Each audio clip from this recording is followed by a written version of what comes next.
There we go. Okay, cool. Sorry about that, I had some trouble getting to it. Okay, it says you're consenting to being recorded. Okay, so let's get going.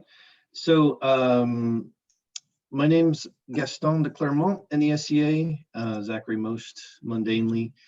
I'm a knight and a laurel. And yeah, we're going to talk about improving armor shapes, trying to get a better feel for what they really look like and how to actually create some of the more complicated shapes that you might want to build. So yeah, just big outline, a few parts. We're going to look at some armor, some extant pieces, tapestries, paintings, effigies.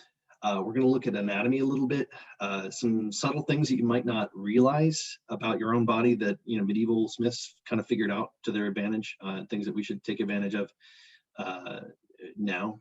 Talk a little bit about patterning. I know a couple of you guys have even worked in my shop, so you've seen kind of how I do patterning, but we'll touch on that a little bit. And then shaping steel, all the tools and techniques that you need to do some stuff. Specifically, we're going to dive into raising a little bit, and how to make those shapes and what you need to do. So there's this big quote that I got from Toby Capwell's new 14th century English armor book, that you guys can probably read faster than I can say, but it boils down to, the patron is the work of art that we're trying to create. We're trying to protect them, make them look good, help them look and feel medieval, and allow them to, do the kind of fighting that they want to do. So it's got to have, have a balance of protection and mobility. But from the medieval armorer's perspective, a lot of it was just making them look good and be comfortable, like on campaign.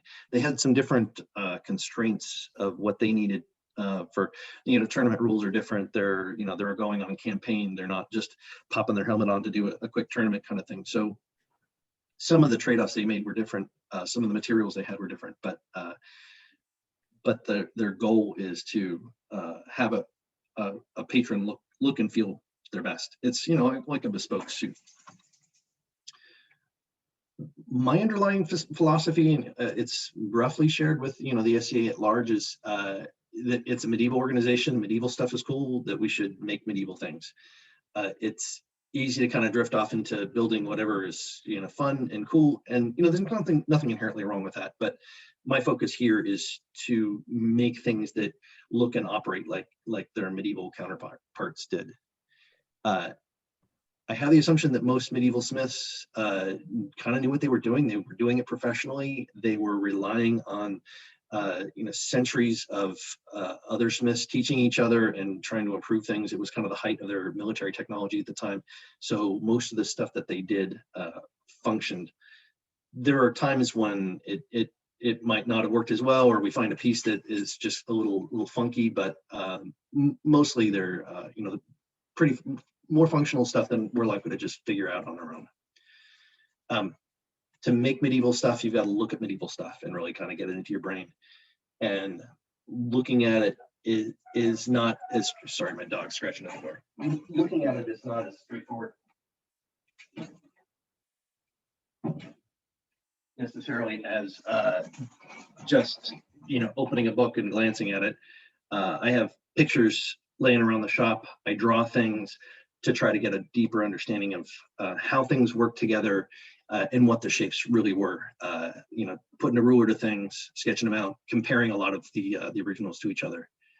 And if you use the original materials as much as you can, try to get to steel and leather and fabric, it's easier to make something that looks more like the original. There are definitely shortcuts we can take. You want to use aluminum or titanium, plastic. Those can be fine for what we, for SEA use. But if you want to up your game, get materials that function closer to the originals. It doesn't mean you have to smelt your own steel or use wrought iron for things. There is a point where it's just like it's too far. You're spending too much time and making things so much harder on yourself that it's not really worth it. But at least try to use something that's steel. It's the right ballpark of a lot of what they were using. So let's look at armor. I have a poster of this guy. He's St. George on the wall of my shop. So I like his general outline. Sorry, this one ended up being a little blurry, but so I want you to look at what the overall shape is. What are the major elements? If you're trying to reproduce a whole kit, whole look, just getting some representation of each major part is important. If you're missing one or two, maybe that's okay, but there's certain things that give specific looks to the shapes that you should try to include. The proportions might be different than what we expect in modern stuff.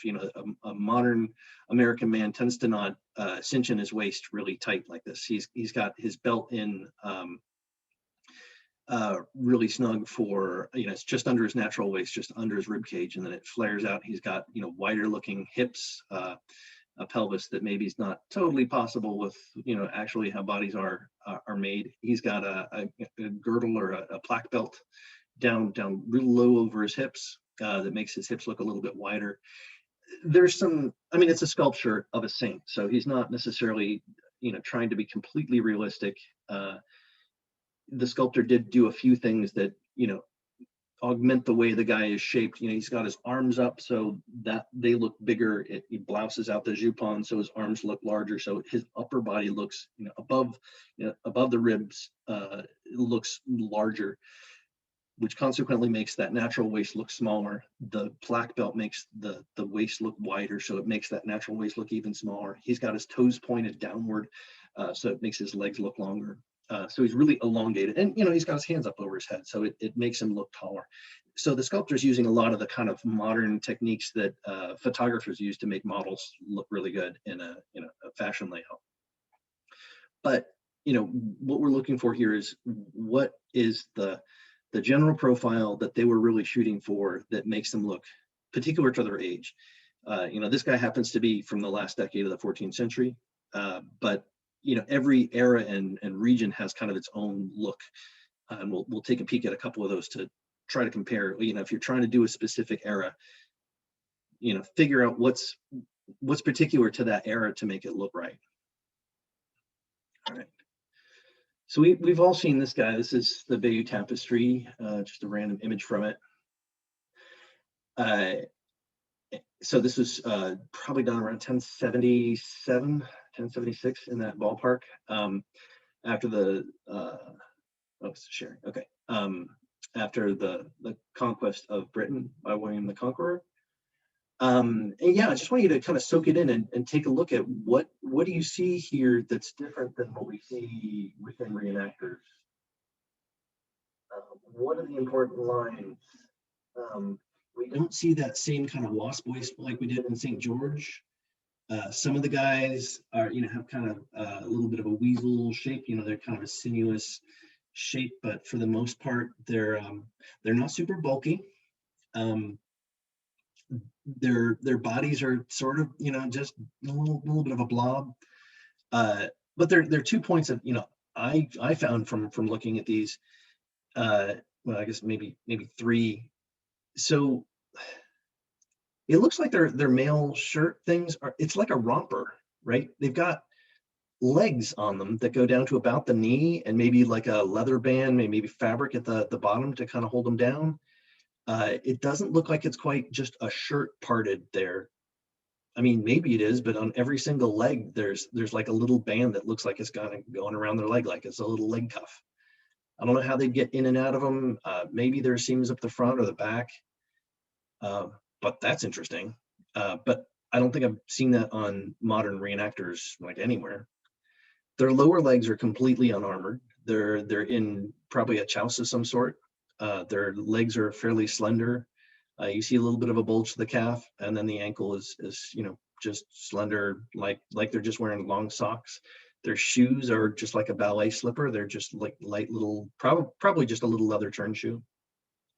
And the other thing we see in their helmets, like there's a vertical line through each of them. So we frequently think of helmets from this era as being like a raised one piece conical, but these These look to me like they're probably some kind of spongen construction, either a band that goes up through them, or they might be, you know, a front piece and a back piece, kind of triangular, and then riveted together up the side.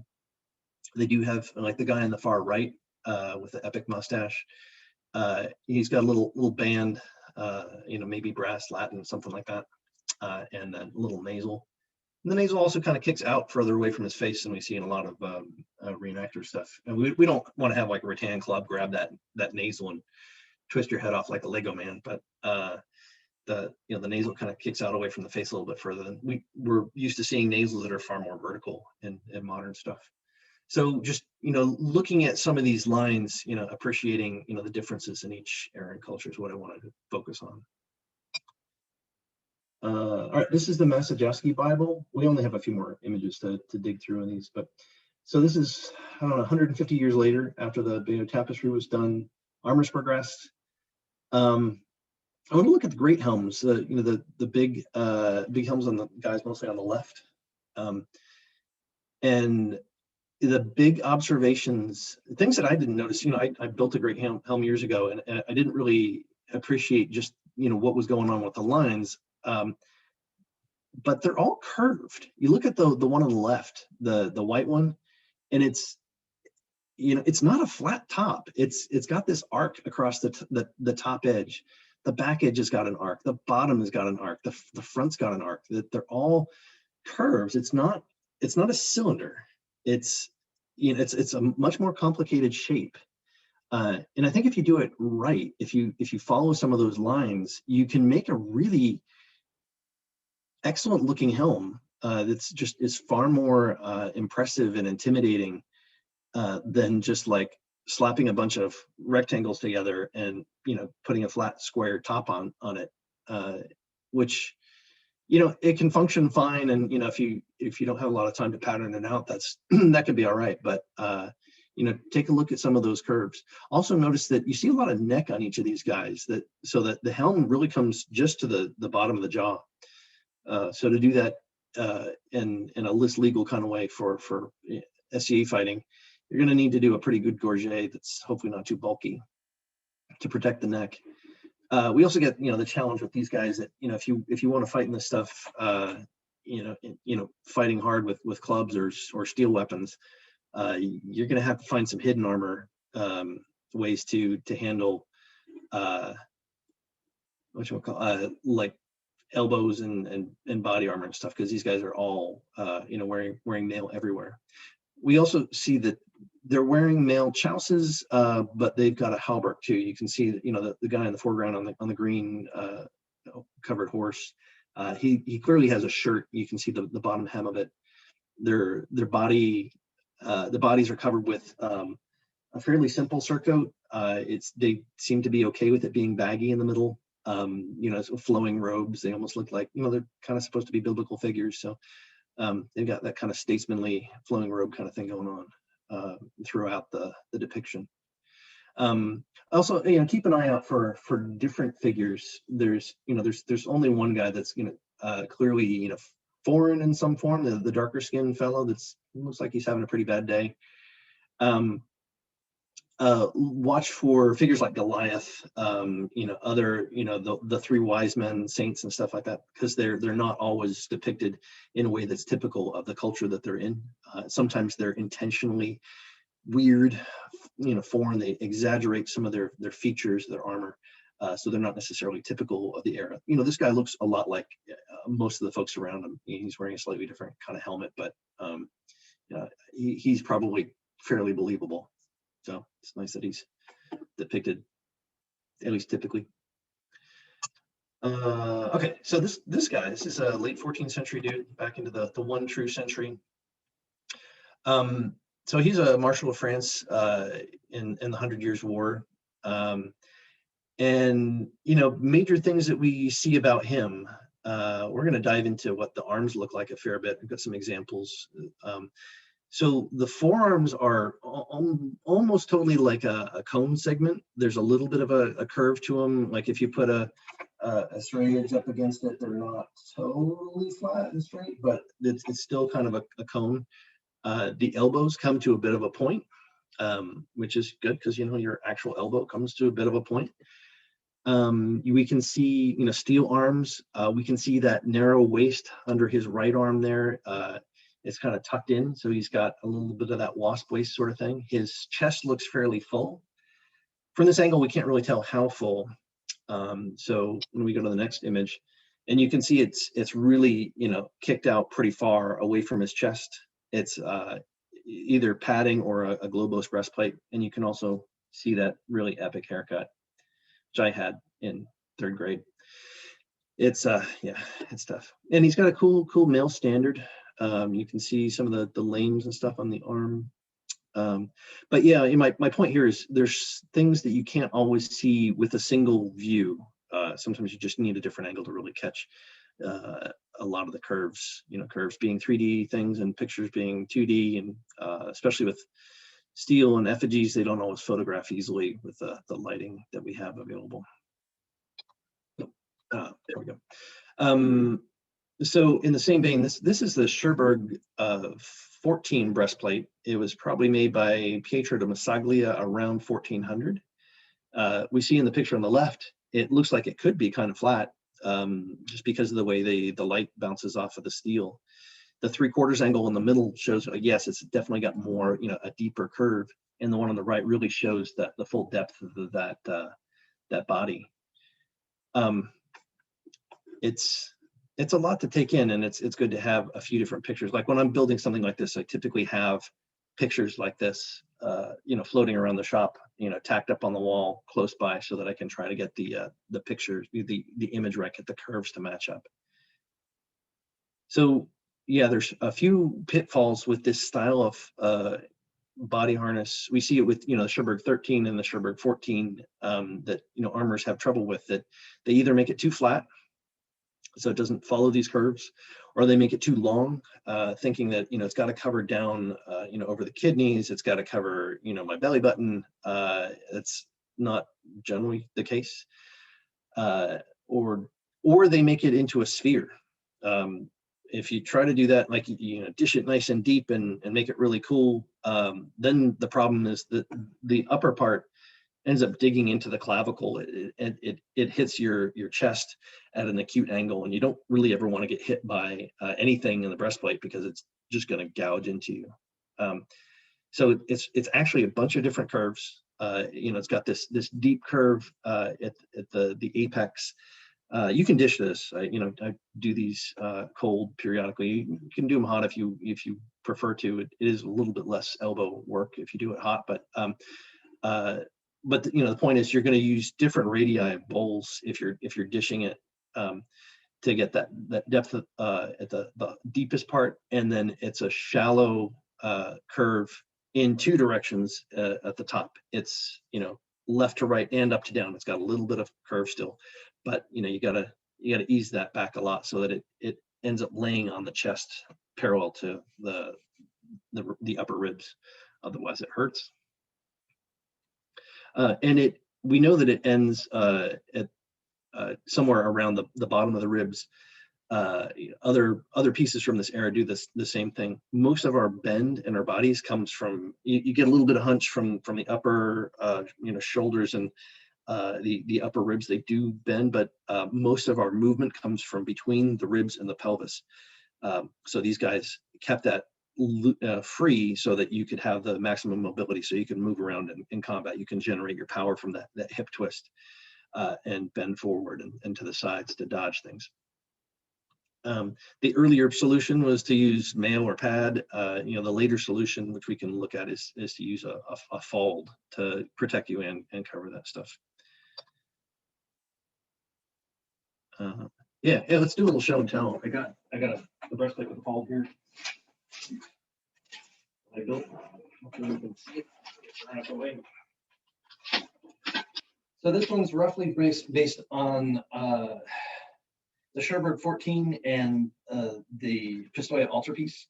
So it's got that same kind of globose deep belly breast, and below that it's got this fold that collapses up, so that it allows you to move forward. You can bend forward You can bend side to side. They'll collapse independently on the side to protect all your vital organs while you're moving around. But not many people do those these days. Anyway, you guys still with me? Sorry, I gotta let another dog in. If you don't mind, this is Baldwin. I'll jump in with a comment.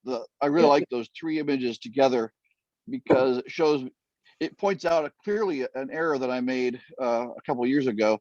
I made a solid breastplate very similar to this design, but I looked at some images where it looked like the upper part of the breastplate was actually flaring out because you see that curve coming around.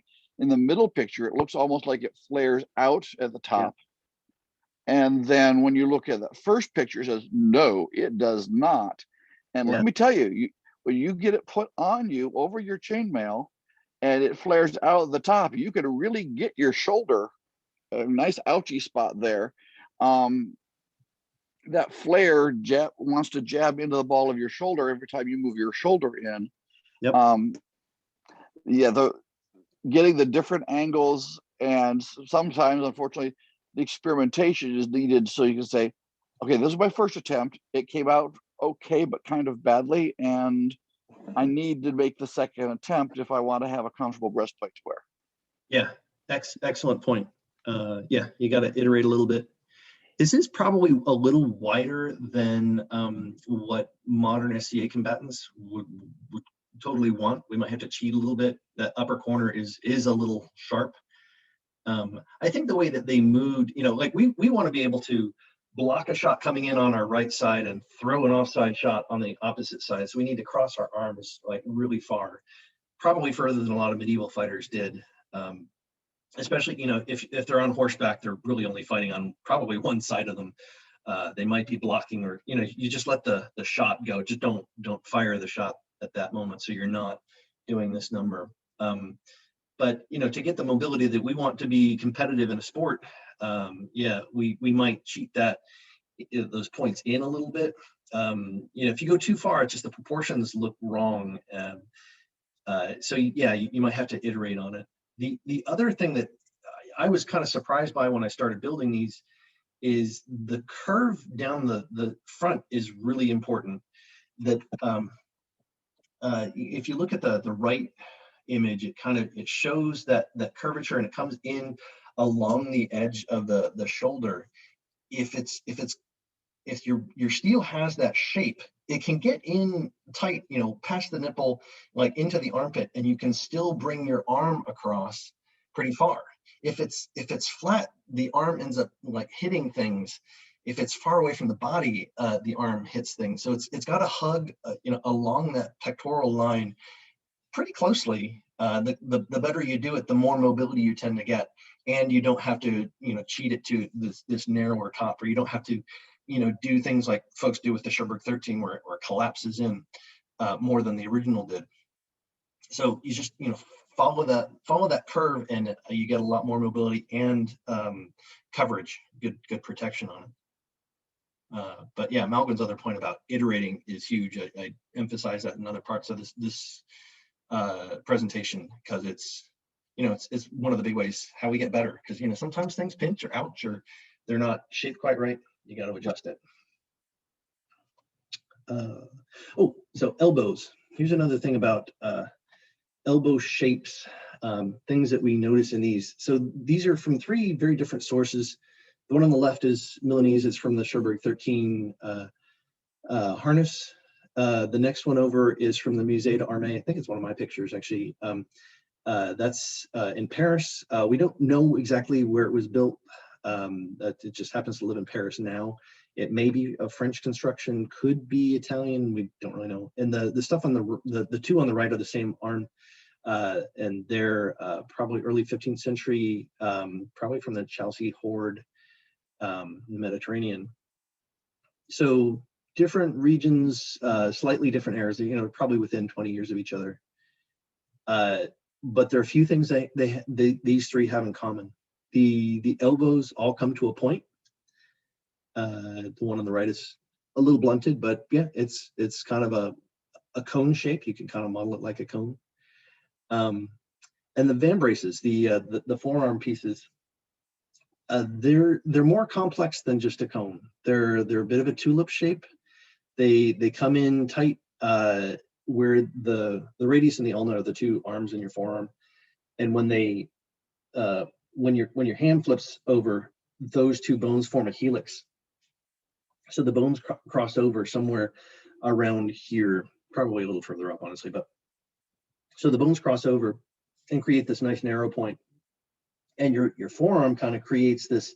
It's like a vase that, like a potter is spinning on a wheel. The forearm itself in all of these armors is close to a symmetrical about the lengthwise axis, like a vase would be, which allows your forearm to flip over without any extra impediments. So that that symmetry is actually fairly important. And that flare allows the vambrace to cradle the base of the hand. Every time you throw a shot, it'll pull the arm harness forward a little bit. It just kind of wants to, it has a momentum to fly forward. And if you have that little flare, it cradles the hand instead of jamming into it. So it's more comfortable, and it allows it to be tighter and less bulky. I think we've all seen vambraces that are either cylinders, so they're as wide at the near the elbow as they are near the wrist. Ends up being huge, super heavy, and it puts a lot of extra weight close to your hand, so it slows down your hand speeds, tires you out. It's not so good.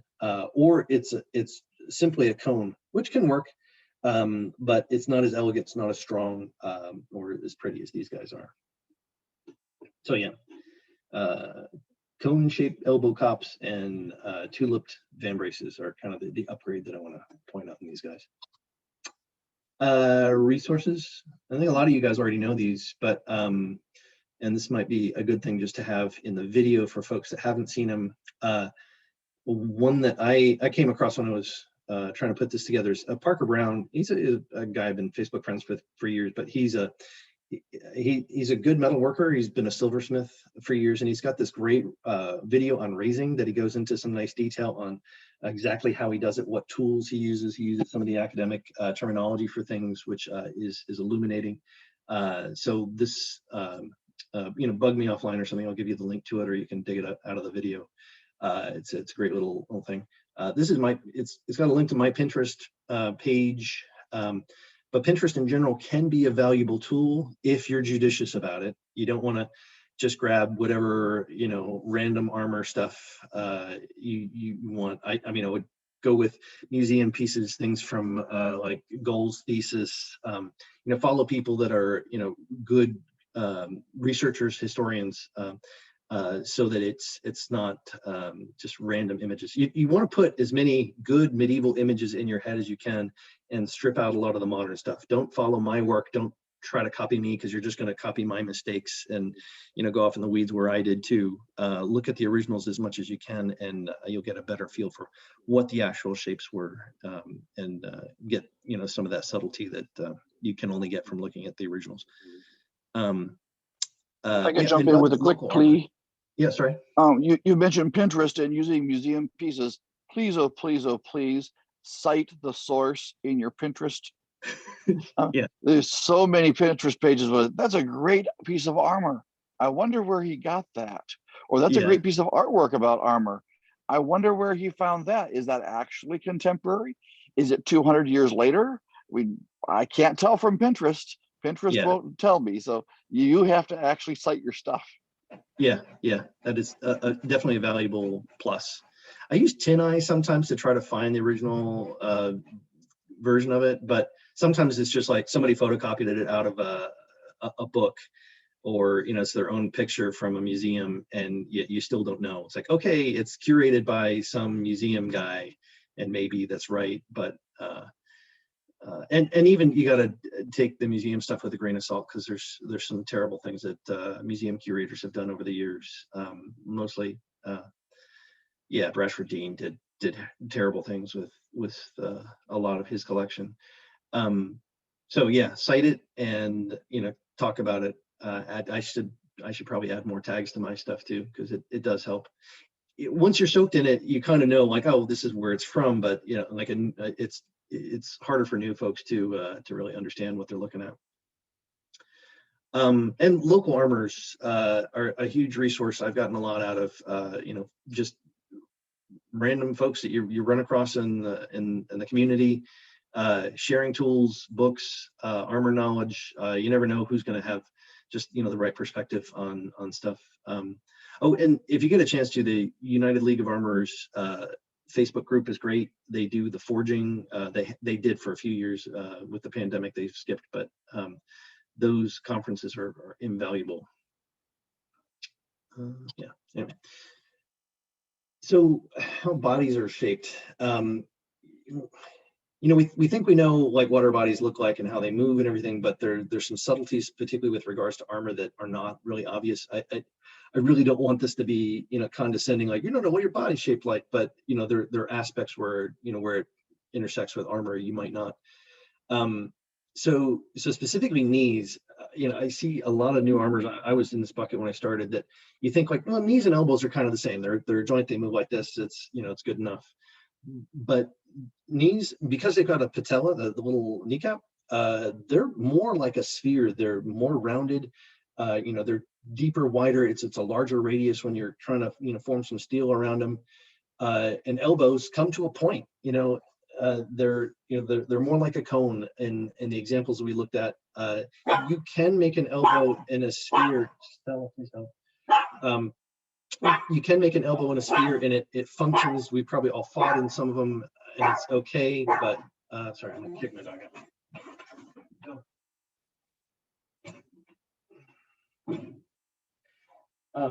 But if you make it into a shape that's more like the actual body part is shaped, it's going to function better. You're less likely to get hurt. It won't bottom out against the end of that steel. But also look at when you bend a limb, there's meat that pushes out on either side. It's somewhat pliable, depends on the individual and how much blood's pumping through there, what their muscle tone's like. But take that into account a little bit, so that it doesn't wear against rivets, leather straps, articulation, lames. All of that stuff is important.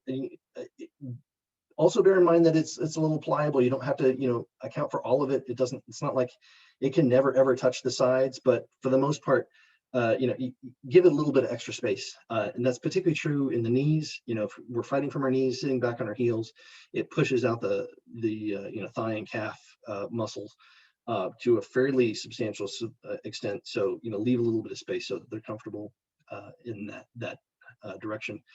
It's something the medieval smiths didn't worry about as much as we might have to, but because they didn't tend to fight from sitting on their heels. But we should do that.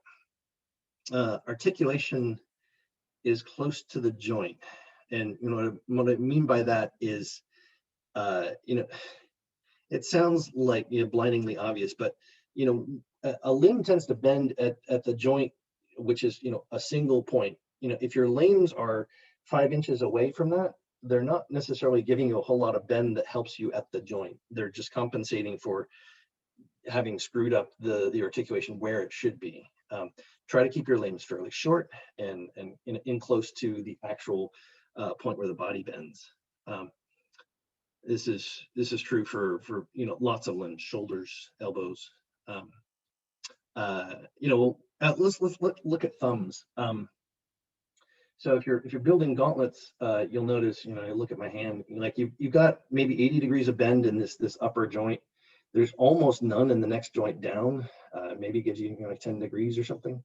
A lot of the bend actually comes from the base of the thumb.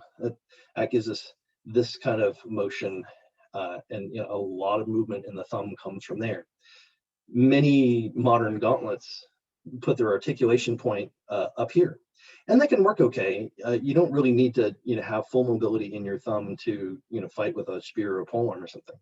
But there's a lot of things that you just can't do if your hand is anchored way up here. If it's anchored further down, you get a lot more mobility. I got these beautiful gauntlets that Master Roberto built. Bottom of an auction. And he was, he's originally, he's a botany illustrator. So, he's got a good eye. He can see, he can draw, he can, understand what things are truly shaped like. And he's got a good understanding of anatomy as well as shaping steel. He put the articulation point about where I'm talking about. It's actually on leather and it floats down here. So I can touch, the base pad of my pinky with my thumb. Because of where he put it. You got lots of mobility. It sits into this little cradle so that it doesn't get like out of the way. It's hard to put your thumb into a place that would injure it while you're fighting. He's also got like a full cap. There's a little thumbnail he put in there. It's just they're explicit work, but they're mostly he got that understanding from looking at anatomy. And a lot of the originals. These guys are not a copy of a medieval original. They're elements from 14th and 15th century gauntlets. They're sort of a cheat to allow mittens to be used in something that looks basically 14th century. But the thumb is really amazing. All right, shoulders. We talked about how the shoulder coming across and some of that movement works. We talked about waist. Calves maybe is more complicated than we have time for at the moment. But yeah, the big takeaway is really observe, draw things, take a look at your body, how they move, take a look at how your patrons' bodies are shaped and move when you're building stuff, because everybody's a little bit different, their proportions are different. Yeah, we got this extra challenge of what we need to cover, at least here, and one of the biggest ones is the kidneys, that lower back, the area between the ribs, the floating ribs to the waist, getting the mobility that you need to while covering that. The breastplate fold is a good solution, but just bear in mind that a kidney belt tends to bulk up this area, and if you're trying to do a 14th century impression, they were slender right through there. So, you might be able to do a kidney belt that's kind of got an hourglass shape to make that work, but it's also got to be flexible enough that you can move, but not so flexible that you get hurt or get bounced by a marshal. Foundation garments. It's another big thing to bear in mind so that you can get the look right. Their bulk and shape, and heat's a functional issue, but if we look at this is Edward Woodstock, the Black Prince, died in I think 1376. Etienne will probably correct me if I'm wrong. If we look at his legs in particular, he's not wearing padding much. There is actually mail at the back of the knee and at the top of the foot, but if he's wearing padding, even if he's got very slender legs, he's not wearing much padding there. There might be some in the body, a little bit. He's got a globose breastplate or a padded jupon in there, but through his arms, he probably doesn't have much padding at all.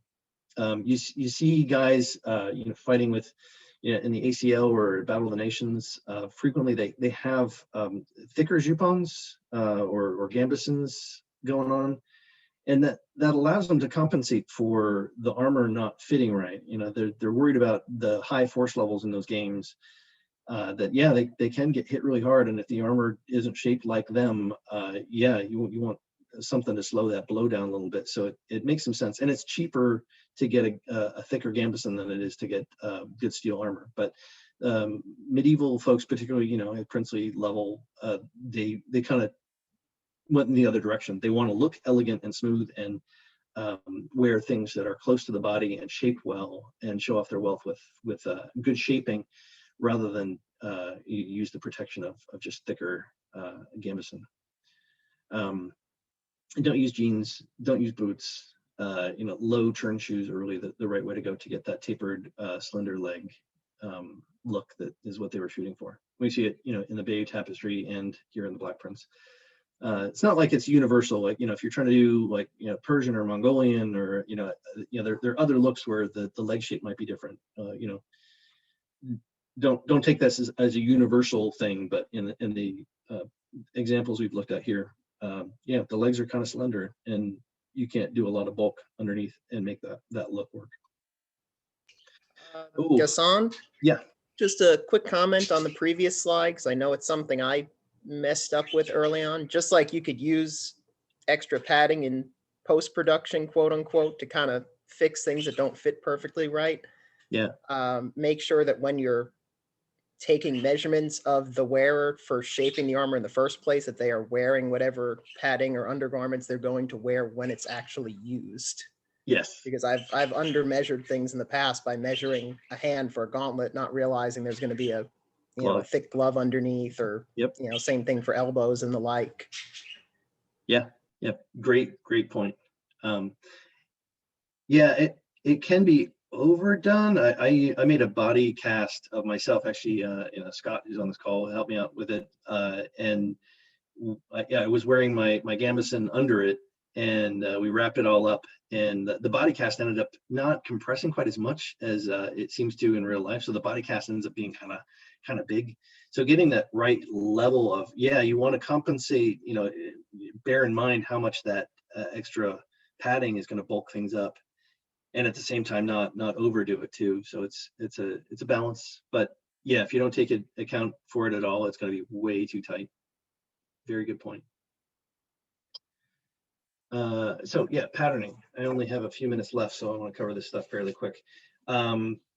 I use manila file folders, partly because everything fits back into the folder and you can keep it in one spot. And I use a filing cabinet in the garage. Couple major points. So I just chop these guys up, and I use the folds themselves to use the symmetry involved, so that if you're making articulated pieces, you want the two sides of it to be the same, because otherwise it'll bend at a weird angle. It's hard to compensate for. I also use folding in multiple directions to get the fans to be the same, to be a symmetrical shape. And then I iterate. Take a build, see it with a critical eye, what fits, what doesn't, what binds, what rubs, what looks right, what looks bad, and try to adjust it. I keep a date on each one. I put the patron's name and my initials, so that they don't get scrambled up with somebody else's patterns. And every time I go, like, okay, I'm going to make a new arm, what do I want to change? I try to take notes, and some of these guys will just have tons of little notes all over them to try to keep straight, like what I really want to adjust, and even like what each piece is built based on, and variants, different sizes. I might keep in the same folder, or separate them out, but have some kind of organizational method. File folders work really well for me. French curves and cloth tape really improve the quality of the work you can use. All right, so for forming basic shapes, I think a lot of the folks here already know this. You can work with steel or wooden forms. Plastic hammers can work okay. I advocate steel for both when you can. It allows you to do hot work. It's a more efficient transfer of energy, and they're more regular. So raising, this is one of the big things I wanted to get to. It allows you to make shapes that you can't just simply with dishing. So it's a big step forward. It's a bit more of a skill up thing that you've got to push through, but it's not dark wizardry. It's not as hard as folks might give you the impression it is. It's not just like putting this thing over a bowl and pounding it until it's bowl shape. It's working from the outside primarily, and then pushing down everything that's not shaped like the piece you want. We generally work in passes going around, and generally I work hot most of the time. With certain alloys, you can do it cold. You maybe anneal it periodically, and you'll usually use a raising hammer, and we'll take a look at the tools that you need to do that with. You'll need hammers, stakes, and probably a source of heat. Here's some of the tools that I use a lot for these. So the raising hammer is the one on the bottom left. It's got kind of almost like a sausage shape face. If you guys want a different view of it. It's not crazy heavy. This one's maybe 2 pounds. And they've got, probably should polish it up a little bit. So it's not totally like a sphere. It's kind of, the radius is fairly large left to right and smaller top to bottom. There's two different faces on this one. I tend to use the bigger one for more gentle stuff most of the time. You want it to be, light enough that you can make a lot of swings, because it's a lot of little taps to form the shapes that you tend to be shaping. I like the convex raising, plenishing hammer. This guy's got like a little bit of a dome to it. It gets into those places inside the van braces, those little tulips, and can plenish them out more quickly and easily. You don't want to use a square, totally flat faced. Auto body hammers frequently they'll come in a totally flat square design. Sometimes those guys they'll dig on the corners if you're doing an inside of the Pringle chip kind of shape. So they're not really ideal for that shape. And the stakes, the one on the right I made from a rock crushing ball and a couple pieces of steel just kind of jammed together, and I can swap out the heads when I need to, and I just ground it down into a conical shape.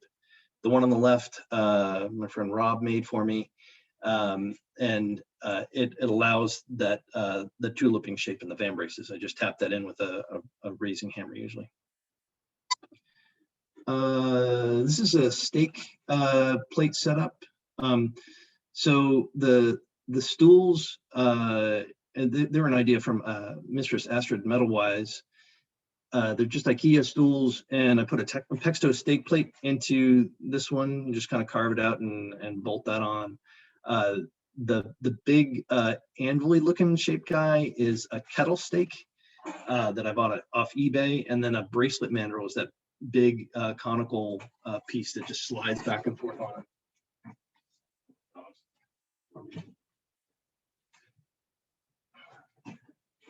And you can see one of the van brace pieces I was working on there to try to plenish that guy out. I got a creasing stake in there too. But heat, the other big point. So to go from basic, almost an intermediate armor to more advanced, heat is really your buddy. It allows you to make so many shapes that you can't otherwise make. It allows you to weld. It allows you to raise much more easily. It's kind of like like a sudden superpower that you can purchase. You do need to get some skill with the different parts of the tools, but the learning curve is kind of spectacular. The change in what you can build is pretty great when you use heat. So I would go to a welding supply place, or community colleges frequently teach classes on welding for oxyacetylene welding. They'll tell you what kind of kit you can buy. You can buy them online, and the kits usually come with a bunch of different parts: pressure regulators, a couple hoses, torch heads. Mine came with a cutting torch as well. They'll have a striker to get the gas lit, and then some welding goggles. So this kit alone will allow you to do oxyacetylene welding. Some of them come with the bottles. Some of them you rent the bottles from a welding supply place. Either one can work. Just depends on where you are and what's more cost effective for you. The rental's like $6 a month or something. It's not over the course of a year, if you use it much, it's not a huge imposition.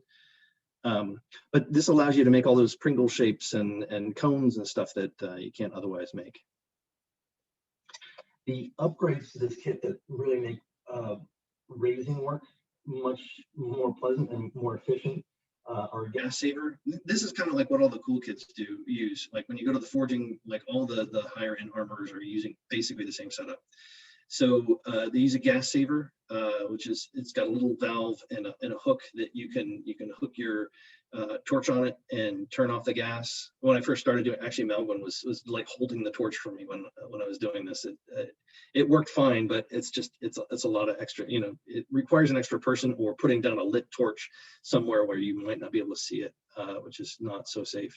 So it saves you money on the gas itself. It pays for itself pretty fast, so it's well worth it. You do need an extra pair of hoses to do it, because it goes, you need hoses that go from your pressure regulators to the gas saver, from the gas saver to your torch head. The Rosebud Torch Tip helps a lot, because it spreads the heat a little bit, and and you're not heating just like one specific spot, which is fine for welding because you want just like a little puddle like of crazy hot. What we want is like a larger area of pretty hot, you know, like 800, 900 degrees. If you switch the acetylene bottle for propane, you can use like a regular barbecue tank. It's cheaper. You can refill it at Walmart or something if you need to on a weekend when your welding supply store is closed. The flame is less bright with the propane than it is with acetylene, so you don't have to wear goggles all the time to protect your eyes. There's less soot, and it's cheaper. It gets plenty hot. It's well worth that switch over. And get some welding gloves and flashback arresters prevent some possible explosion. We'll see what those guys look like.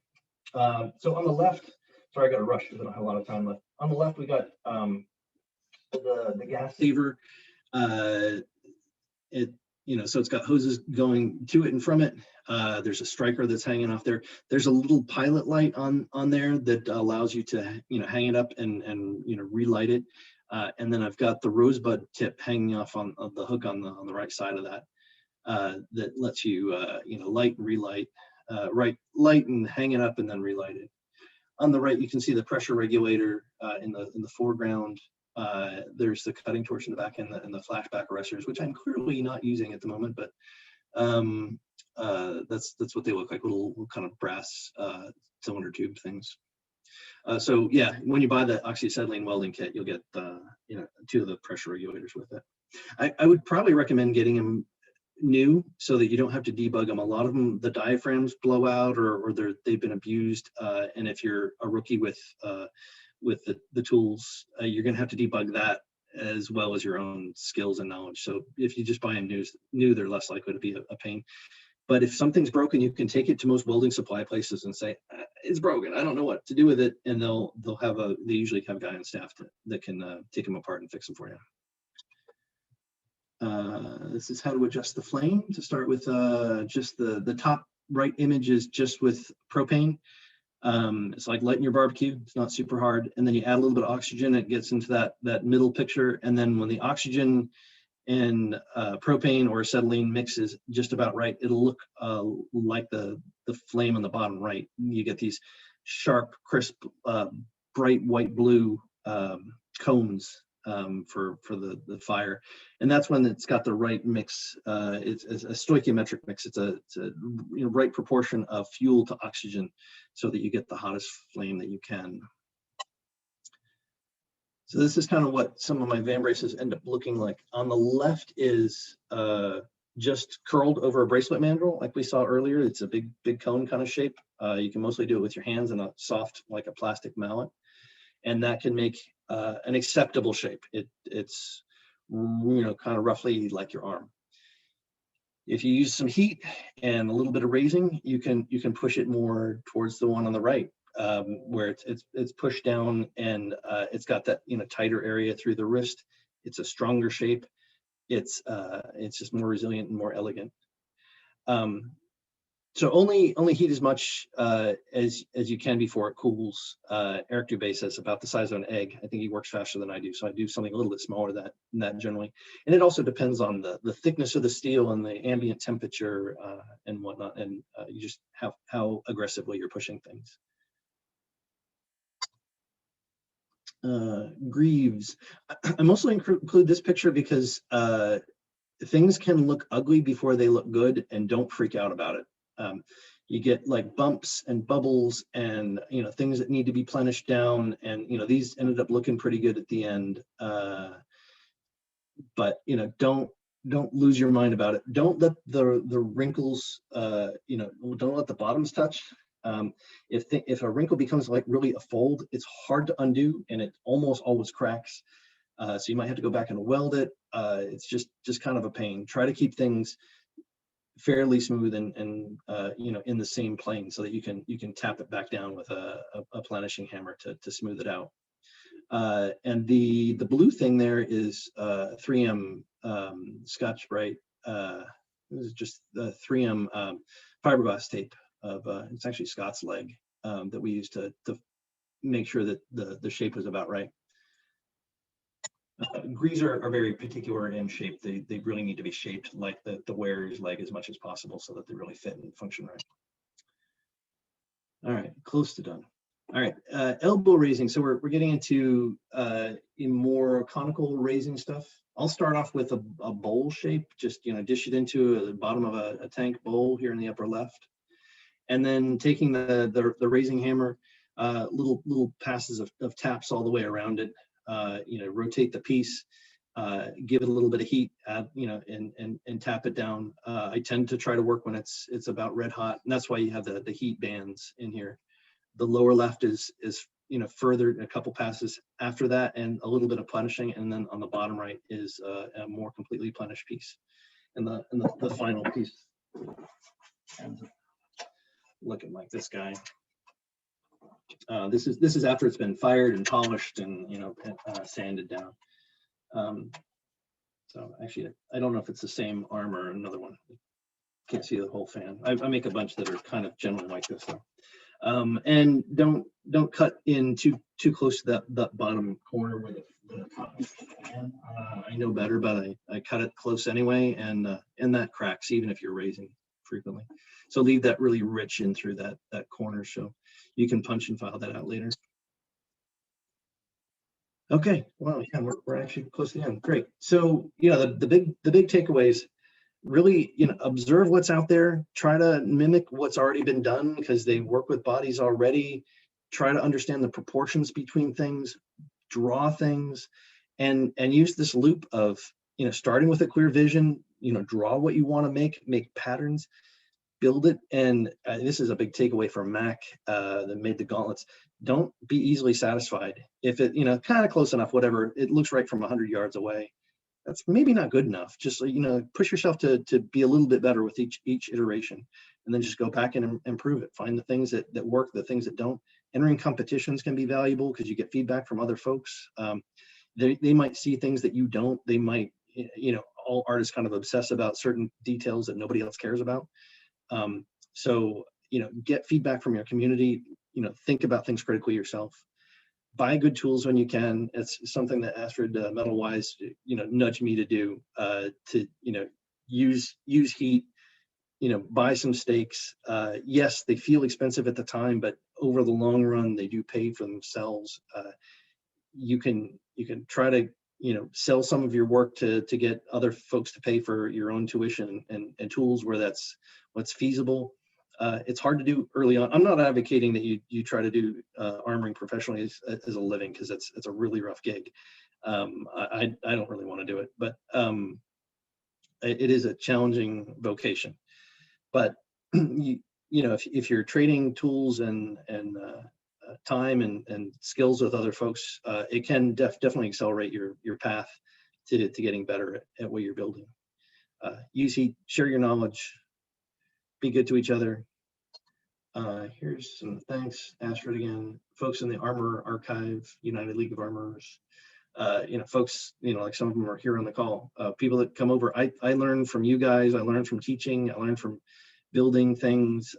And I'm glad that I have patrons that they actually buy my work so that I'm not just cluttered with, hundreds of, well, I don't know if I've made hundreds, but a lot of random pieces of armor that I don't really need. So they're willing to pay for what I can create so that I can enjoy creating it and they can enjoy using it. And I appreciate their support.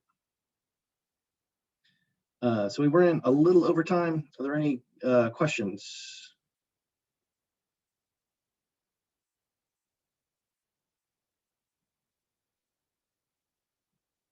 Nothing? So, question for you. Do you do raising often? Like typically when you're doing an open shop night, do you happen to get some raising done? Or maybe would you set up a time and say, we're going to do a raising day a week from Saturday and come on down. We're going to raise some. I think a lot of us have dished. A lot of us have made curves, and we've done flared edges and rolled edges, and raising. I have to disagree with you. I still think raising is somewhat of a black art. I think that is a major transition from a sort of pedestrian level armorer to a more advanced armorer is the ability to raise. Yeah, yeah. And yeah, I, It I, does I take can't say some, I've never done it successfully. So yeah, it takes some trial and error, some just kind of playing with it. I tend not to do it in open shops much because it takes more focus. And you know, there's a flame, and you know, moving back and forth between a stake and a flame, and if somebody else needs a stake, you know, you can't always share things as easily, especially when there's the heat involved. But yeah, I think doing a shop night where we focus on raising and do some basic raising stuff would probably be really valuable. And do you need a lot of gear for it? Is it something you could take the show on the road? yeah, in theory, I could. I'd need to take a couple gas tanks, the torch stand, a couple hammers, and some stakes. It's potentially portable. I've certainly seen other folks do demos of it in the field. Okay. Especially if you were going someplace where they had some gas tanks and a few anvils, maybe a stake plate, that might make it more portable. I'm thinking Oh about my yeah, new shop sure. I'm building. You know, I will definitely find some way to bribe you to bring you to come on up and put on a raising hands-on class, because again, I think it is a big step, and it's not something. This is you know, broader observation on our game. None of us are third generation armorers. Yeah, None of us trained under a master who trained under a master and spent a long apprenticeship doing this. We don't have that living tradition. And this is one of those things where I really want to watch somebody do this and have them watch me do it and tell me what I'm doing wrong. And yeah. we have to create those opportunities so they don't occur naturally anymore. Yeah, that's a really good point. Yeah, and I think you end up kind of creating little areas of expertise. You know, I see that there are a bunch of great armors like in the Midwest, where you know they've all studied together and worked in each other's shops, and you know I think you know a lot of their work kind of comes out of Detroit. You know, like you know there's tons of welders, lots of metal work and stuff, and you know these guys are able to rely on tools that they just had laying around. In other you know vocations that they're able to share that stuff, but yeah, in a lot of the rest of the country we don't have quite that depth, and there's also a gap between you know the dishing stuff. The tools are not super hard to get together, but you know like really to raise well, you kind of have to accumulate a bunch of the tools that I've listed. Some of them are not intuitive. Some of them are not, you know, it's hard to find you know good armor raising stakes. And it's a little expensive. So yeah, there's kind of a void, and it's hard to jump over that stair to get that next level up. And not everyone's going to necessarily value, like, why should I bother shaping this? Like, you know, just a round dome shield boss is good enough. You know, if they don't see the cool Saxon ones with the neat, you know, bends on the inside, almost looks like a mushroom head, they don't know what more cool stuff you can build with it. So yeah, I'm happy to support more like hands-on instruction stuff, more on the road stuff. Well, I've got a quick question for you as well. Yeah. And sorry to keep delaying the end because I know we're short on time. When you're raising, Yeah. when you're raising, I saw with your elbows where you're talking about trying to bring it to a point. Yeah. That's something that I have not done in the past. And I was just curious, when you're taking the flat piece of metal and raising it under heat to a point, do you ever run into a problem where you run out of metal or you make the metal too thin? Is there a thicker gauge that you'll use when you're bringing it to a point like that? Yeah, I typically make my elbow cups out of 18 gauge. I'm working in spring steel. So, I mean, if you're working in mild, you might want to go a little thicker. Something that's not intuitive about raising versus dishing. Dishing tends to spread the metal out, and it does tend to thin it. Raising tends to, it's not universally true, but it tends to thicken the metal. So, you know, it's one of the reasons like you can't really make that sharper point with a dish, but with raising, you're pushing everything together so that point ends up getting to be pretty thick. It's not necessarily obvious or intuitive, but if you think of it like you're forming clay, it's almost like you're pinching around the tip of that point. So it's just, it's a whole lot of metal kind of reinforcing itself.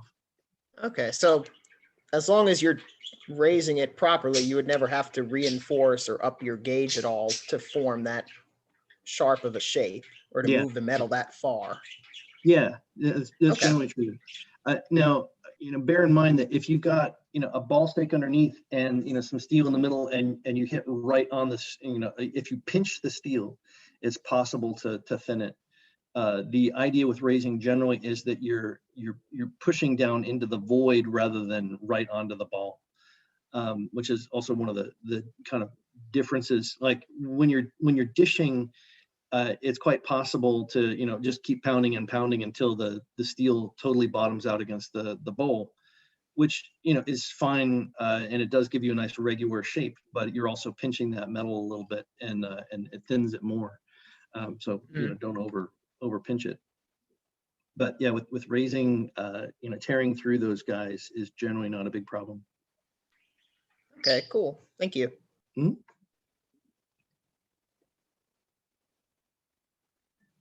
Any other questions, concerns? I think a lot of you guys would get some good use out of that link. Let's see if I can scroll back. Parker's YouTube video. There it is. Because he has some good diagrams. He did it for I think a master's thesis, so he's got good discussion of the mechanics of how raising works, and the tools that he uses are actually pretty similar to mine. And he's raising a shield boss in the video, so it's I think I could probably do that dished, but with the shape that he got. But the concepts are really good. His explanation is really good for it. I'm glad I stumbled across it. Are your slides available on the event page or on the Facebook somewhere, or?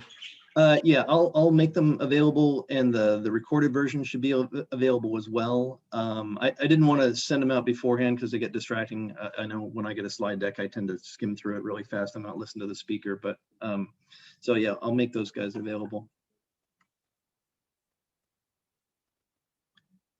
Any other questions, observations, concerns, things I missed?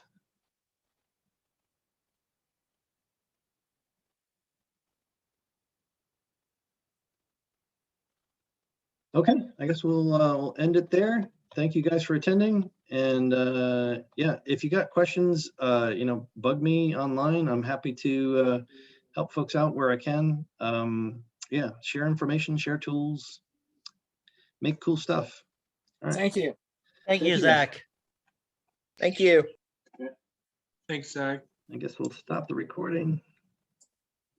Philip, can you end the recording and the meeting and all that?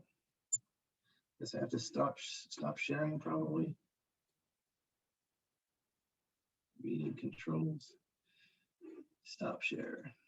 All right. Oh, there's stuff in the chat I didn't even see. Okay.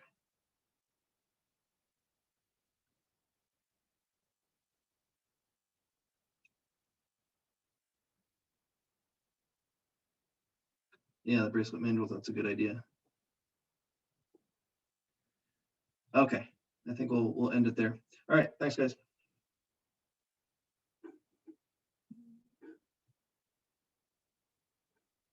Hey, still recording. I guess it'll still record until everyone leaves. Okay. All right, bye.